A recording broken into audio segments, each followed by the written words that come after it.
বর্তমান প্রেক্ষাপটে পরিস্থিতিতে আমরা যারা আছি তাদেরকে বলি, কোরআন কি আমাদের কিছু অংশ আংশিক মানবো, না আল্লাহর পক্ষ থেকে পুরোটাই আমাদের মানা লাগবে?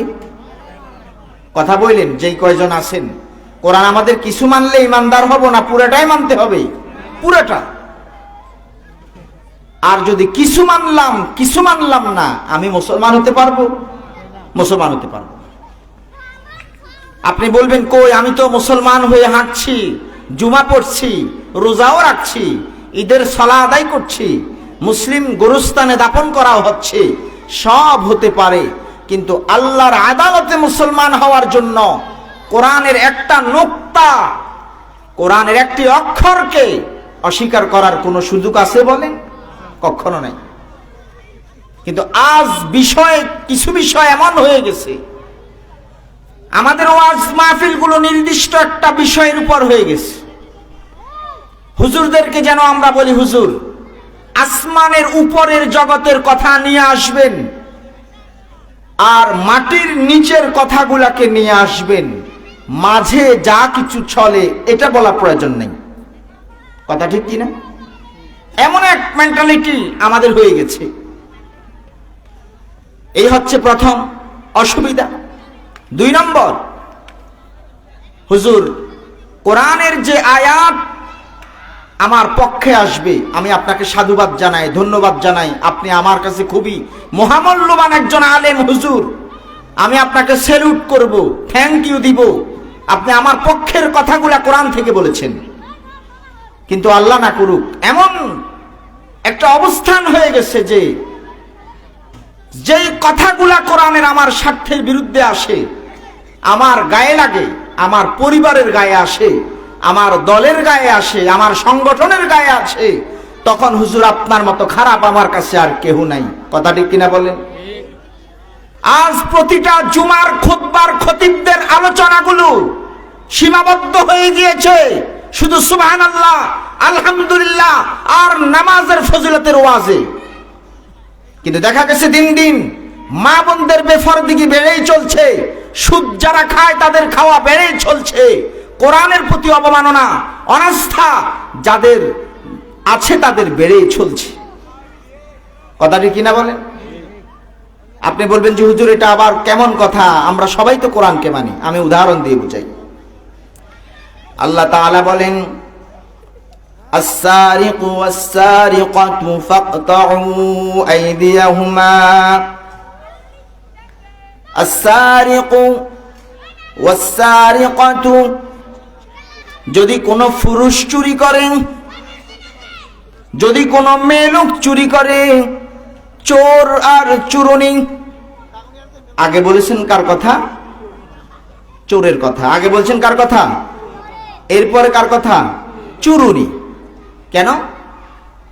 চোরের দিক দিয়ে আগে চুরি করে বেশি পুরুষের, মেয়ে লোকই করে কিন্তু পুরুষের তুলনায় চুরিটা কম তাদের।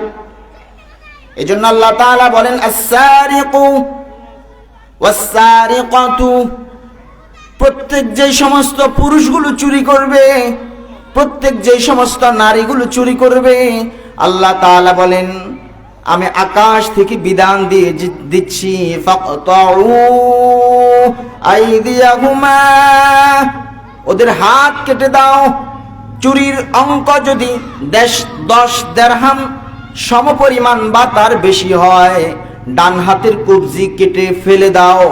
আবার চুরি করলো, বাম হাতের কবজি কেটে ফেলে দাও। আবার চুরি করলো, বিপরীত দিক দিয়ে পা, হাত, এভাবে 4টা করো, ফেলে দাও। এরপরেও যদি চুরি করে, মৃত্যু পর্যন্ত তারে জেলখানায় আবদ্ধ করো। এই যে বিধান, ল, আইন, এটা দুনিয়ার কোন লয়ারদের, দুনিয়ার কোন মোল্লা মৌলবী না, আল্লাহ তাআলার দেওয়া। জোরে কথা বলেন, এটা কার? এখন যদি আমাদের কারো এই বিধানের ব্যাপারে সংকোচ বোধ আসে, আপনি মানছেন, এটা আমি বলবো না, মানছেন না বলবো না, মানেন আপনি, কিন্তু সংকোচ বোধ যদি আসে, কোরআনের এই বিধানটা ঘুরে দাঁড়ায় এই সমাজে কিভাবে বাস্তবায়ন করব, এটা আমার কেমন কথা, চুরি করলো হাত কেটে দাও, এটা আমার কেমন আইন, খোদার কসম সামান্য যারা পরিমাণ সংকোচ বোধ আসছে, আপনি আদম শুমারিতে মুসলমান হতে পারেন জানেন মুসলমানদের কবরস্থানে আপনাকে কবরস্থ করা যেতে পারে, আল্লাহর আদালতে আপনি একজন কাফের হিসেবে দাঁড়াবেন। কারণ বিধানটা কার? আল্লাহ তাআলা বলেন আয-যানিয়াতু ওয়াজ-যানি জানাকারিনী প্রত্যেক নারী আর জানাকারী প্রত্যেকটি পুরুষ। জানার ক্ষেত্রে আল্লাহ তাআলা কার কথা আগে নিয়ে আসছেন? মেয়ে লোকের কথা। কেন? কারণ সমাজে যত বেবিচার আর জানা পরকীয়া যত অঘটন গরু ঘটে, 90% মা বোনদের অবহেলা, তাদের দুশ্চরিত্র আর খারাপ অবহেলার কারণে সমাজের যুবকরা খারাপ হয়। একজন মা যদি সত্যিকারের নেককার দিনদার ফরেজগার নিজেকে পর্দায় আবদ্ধ করে রেখে নিজের সতীত্বকে হেফাজত করে, কখনো সমাজে জিনা ব্যভিচার ঘটবে না। এজন্য আল্লাহ তাআলা জিনা ব্যভিচারের ক্ষেত্রে আগে মা বোনদের নাম এনে তাদেরকে সতর্ক করেছেন।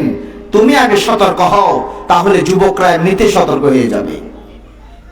আল্লাহ তাআলা বলেন আয-যানিয়াতু ওয়াজ-যানি, ব্যভিচারিণী নারী আর ব্যভিচারকারী পুরুষ, ফাজলিদু কুল্লা ওয়াহিদিন মিনহুমা মিআতা জালদা, উভয়কে 100টা বেত্রাঘাত লাগাও।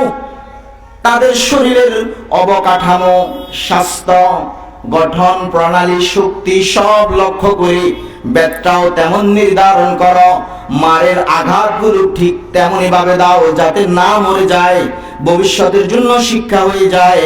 তবে শর্ত হলো যদি তারা অবিবাহিত হয় 100টা বেত্রাঘাত করো।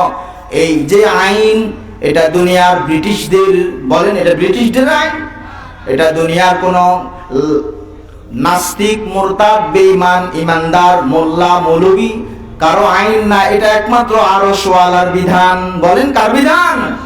আরশওয়ালার বিধান। এরপর আল্লাহ তাআলা বলেন যদি জিনাকারিনী নারী পুরুষ বিবাহিত হয় ফারজুমুহুমা, আল্লাহ তাআলা বলেন যদি বিবাহিত হয় তো জিনা কেন করছে তার পাথর মারতে মারতে জমিন থেকে বিদায় করে দাও।